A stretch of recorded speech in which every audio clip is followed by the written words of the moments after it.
বাবা বাবা বাবা কথা কও, বাবা কথা কও, বাবা কথা কইতেছ না কেন? বাবা কথা কও, বাবা। সংগ্রাম। দাদি দাদি, বাবা কথা কয় না কেন? বিপ্লবে কি হয়েছে? তোর অবস্থা কেন? কে কাম করলো? দাদি কে কাম করলো? পেয়ার আলী।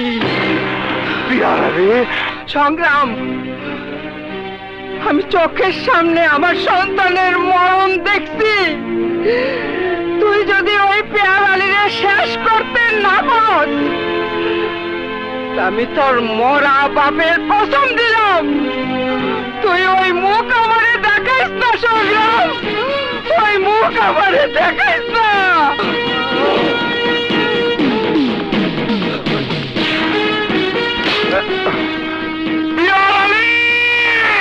ওসি, সংগ্রাম আমার একমাত্র ভাতিজা, ফয়সালরে জোর করে কায়রা নিবার চায়, না পাইলে ওরা মাইরাও ফেলতে পারে।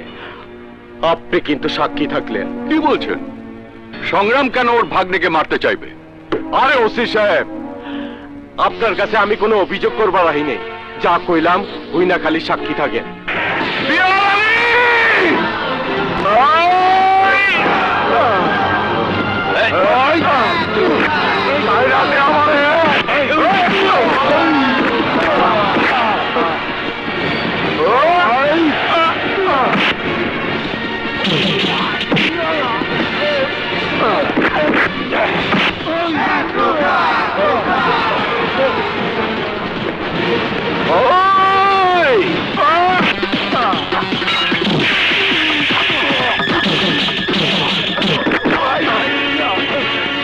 আমারে আজ করে আমি খুন করে ফেলাবো।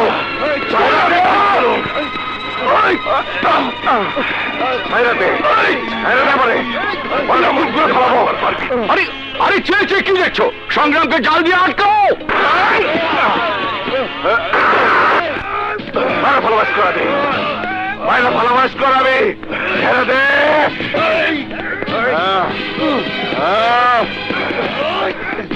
এখানে বসো।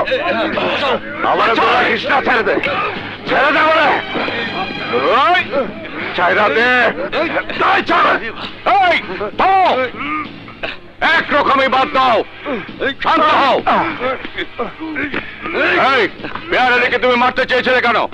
ওসি সাহেব আমার ছাইরা দেন, ওরে শেষ না করা পর্যন্ত আমি শান্ত হব না। সংগ্রাম, এটা থানা, মাথা গরম করার জায়গা নয়। পেয়ার আলীর বিরুদ্ধে যদি তোমার কোনো অভিযোগ থেকে থাকে তাহলে বলো, আমরা আইনগত ব্যবস্থা নেব। ওর বিরুদ্ধে আইনের কাছে আমার কোনো অভিযোগ নাই, আইন আর কিছুই করতে পারবো না, যা করো আমি করব। সংগ্রাম, তোমার এই একরোখা স্বভাবের জন্য এই এলাকায় যত অশান্তি। পেয়ার আলী, সংগ্রামের বিরুদ্ধে তোমার কি অভিযোগ? এই পেয়ার আলী খান কোনদিন কারো কাছে অভিযোগ করে না, যা করার নিজে করে। ওর বিরুদ্ধে আমার কোনো অভিযোগ নাই, কোনো অভিযোগ নাই। আমার আছে। কার বিরুদ্ধে আপনার অভিযোগ? আমার স্বামী পেয়ার আলীর বিরুদ্ধে। আমার বিরুদ্ধে? ওই তুই কি করস? চিৎকার করো না। এতদিন তোমার অন্যায় অবিচার মুখ বুঝে সহ্য করে যে পাপ আমি করেছি, তার বোঝা আর বইতে পারছি না। বলুন, আপনার কি অভিযোগ? কি হলো বলুন।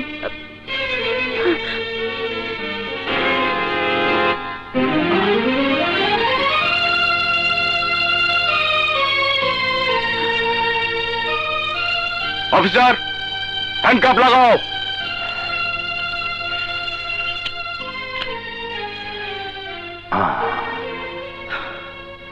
সেই কসমের কারণে সংগ্রাম শহরে চলে যায়, কিন্তু ফেরার পরেও শান্তি নাই। ভাবছিলাম সংগ্রাম আইসা স্কুল উদ্বোধন করব, কিন্তু পেয়ার আলী তা হইতে দিল না। স্কুল উদ্বোধন হবে দাদিজান, পেয়ার আলী কিছুই করতে পারবে না দাদিজান, কিছুই করতে পারবে না। ওই সংগ্রামের স্কুল আমি খতম কইরা দিব। ভাবি, পেয়ার আলী ভাই আপনারা যাইতে কইছে। না, ওকে গিয়ে বলে দাও আমি আর ও বাড়িতে যাব না। কেন যাবি না? বাপের বাড়ি আইয়া অন্য নাগর দর্শস? ছি, তোমার মতো লোকরা এমন নোংরা কথা বলতে পারে? কেন কমু না? স্বামী জীবিত থাকতে তুই বিধবা শাড়ি পরছস কেন? রঙিন শাড়ি পরে অনেক অন্যায় আমি মুখ বুজে সহ্য করেছি। হায় হায়, আর ভয় দেখে লাভ নেই পিয়ার আলী। আগামীকাল ওই স্কুল উদ্বোধন হবে। প্রয়োজনে সারা জীবন আমি ওই স্কুলে আয়ার কাজ করব। তবু আর তোমার বাড়িতে ফিরে যাব না। যে স্কুলের লাইগা লাফাইতাছস ওই স্কুল কাইল আমি বোম মারা উড়াই দিমু, তুই দেখবি। হ্যাঁ, তয় কবরে শুইয়া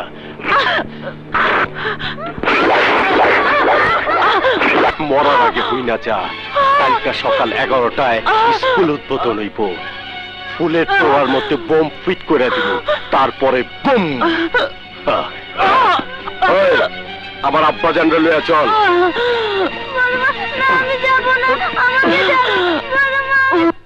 বাবা, আজকে আমার জীবনের সবচেয়ে আনন্দের দিন, তাই তো তোমার কাছে দোয়া নেবার আইছি বাবা। মায়ের স্বপ্ন আজকে সফল হইব, অথচ আজকে তোমরা কেউ নাই বাবা, কেউ নাই।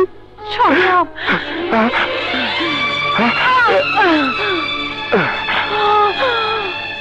তোমার এই অবস্থা কেন?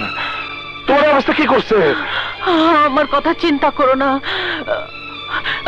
তারালে ফয়সলকে তুলে নিয়ে গেছে, ফুলের তোড়ার মধ্যে বোম ফিট করে রেখেছে। ওই স্কুলটা বাঁচাও সংগ্রাম, বাঁচাও। ভাবি, ভাবি,